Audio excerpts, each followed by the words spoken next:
A seemingly normal night at a 7-Eleven in 2011 was shattered by blaring alarms. Reports of an armed robbery flooded the police station. When they arrived, the suspect had vanished. Expanding their search, police heard a commotion from a nearby house. With no other leads, they stormed in to find a known heroin addict, Jeff Pearson, holding a gun. Despite lacking concrete evidence, they arrested him for the robbery. Today's story delves into the heart of a tense interrogation. Forget Hollywood portrayals of crumbling suspects and dramatic confessions. Buckle up for a real-life twist. A man wrongly accused, armed with nothing but his wits and knowledge of the law, turns the tables on the police. This is a masterclass in protecting your rights. Caught on camera. Pearson, the man they believed to be the culprit, was about to make history. Over the next 24 hours, under the harsh light of interrogation room cameras, Pearson would outsmart the police. Remarkably, this footage, captured in September 2011, wasn't released by the authorities, but by Pearson himself on his YouTube channel. This act cemented his status as a legend within the interrogation community. A man who outsmarted the system while battling horrific heroin withdrawal. Despite being held for a day, the interrogation itself only spanned a brief 15 minutes.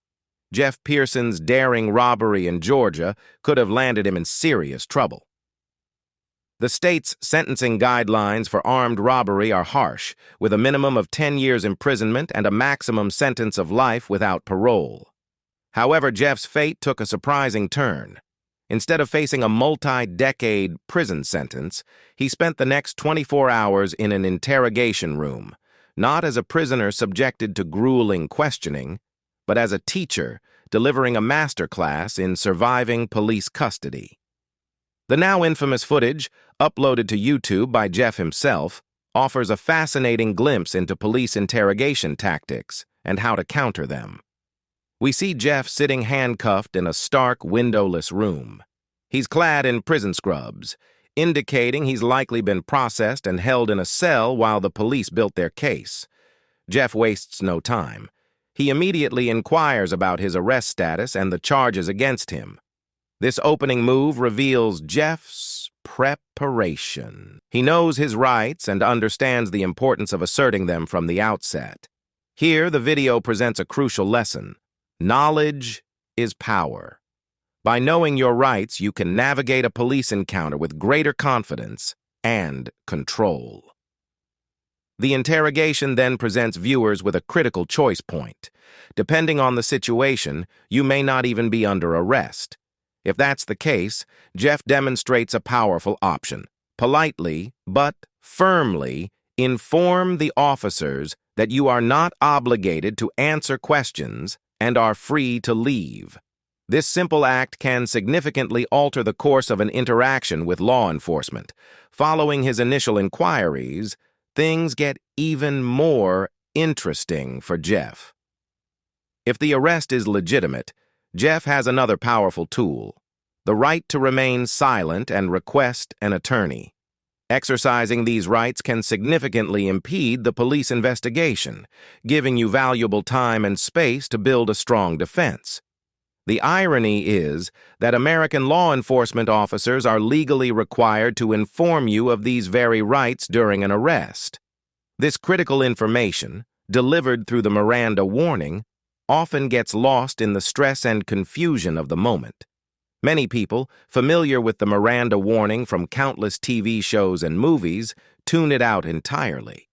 However, these three simple points, the right to remain silent, the right to an attorney, and the right to stop questioning if you request an attorney, are crucial for protecting yourself in police custody. The officer questioning Jeff omits a key detail, however. If Jeff invokes his right to an attorney, questioning must cease immediately. He has the absolute right to refuse to answer any questions until legal counsel is present. The situation takes another turn, as the detective delivering the Miranda warning adds a snide remark referencing Jeff's criminal history. This underhanded tactic is likely intended to unnerve Jeff and subconsciously remind him of his vulnerability. However, Jeff, well informed of his rights, chooses silence. This simple act throws a wrench into the interrogation.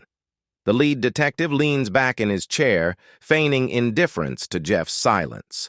But this body language often betrays a sense of unease.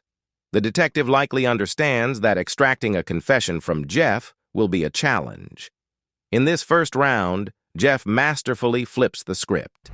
He recognizes the lack of concrete evidence against him, and, by exercising his right to remain silent, he asserts control over the situation. With no progress made, Jeff is returned to his cell. 2 hours later, he's brought back for round 2. Here, Jeff's demeanor shifts. He immediately requests a soda, but more importantly, mentions the withdrawal symptoms he's likely already experiencing. He subtly hints at needing methadone, a medication used to treat heroin withdrawal. This introduces a new wrinkle, the potential complication of Jeff's addiction during police custody. Jeff's mention of withdrawal adds another layer of complexity. Methadone, besides reducing withdrawal symptoms, can also curb cravings. This creates a potential bargaining chip for Jeff, a way to improve his situation during detention, potentially. The interrogation resumes, and the detective adopts a more conversational approach. He tries to build rapport with Jeff by mentioning a lengthy prison sentence. Jeff, however, unimpressed, cut through the pleasantries, clearly focused on his immediate release. He reminds the detective that he's familiar with the justice system and understands their tactics. He refuses to be manipulated. The focus then shifts to the alleged crime. The detective tries to trap Jeff with a poorly veiled accusation referencing an alias, Aubrey. Jeff, however, remains focused on his goal of freedom. He asserts his innocence and demands to be released. Jeff recounts his version of events, being at a friend's house when a police presence erupted outside. He maintains he was simply caught in the wrong place at the wrong time.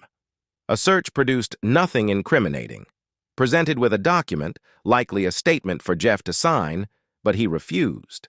The detective's insistence, contradicting his earlier claim of not needing a confession, adds a layer of irony to the situation. Despite the stress of the interrogation and the likely onset of withdrawal symptoms, Jeff displays a remarkable understanding of his rights and legal procedures. His clear and concise responses effectively counter the detective's attempts to pin the crime on him. The interrogation takes a concerning turn as the detective employs the read technique. Developed in the 1960s, this 9-step method is designed to manipulate suspects into confessing, even if they're innocent. It starts with a seemingly friendly discussion about the alleged crime, but progresses to using body language and suggestive actions to imply guilt. The technique culminates by offering the suspect 2 seemingly different statements, both of which subtly admit guilt. This method has been heavily criticized for its effectiveness in extracting false confessions, as evidenced by the very case that inspired its creation. Jeff, however, remains undeterred. He recognizes the tactic for what it is, a manipulative attempt to bully him into a confession. He highlights the absurdity of the situation, being handcuffed and denied access to a lawyer while simultaneously being told he can leave.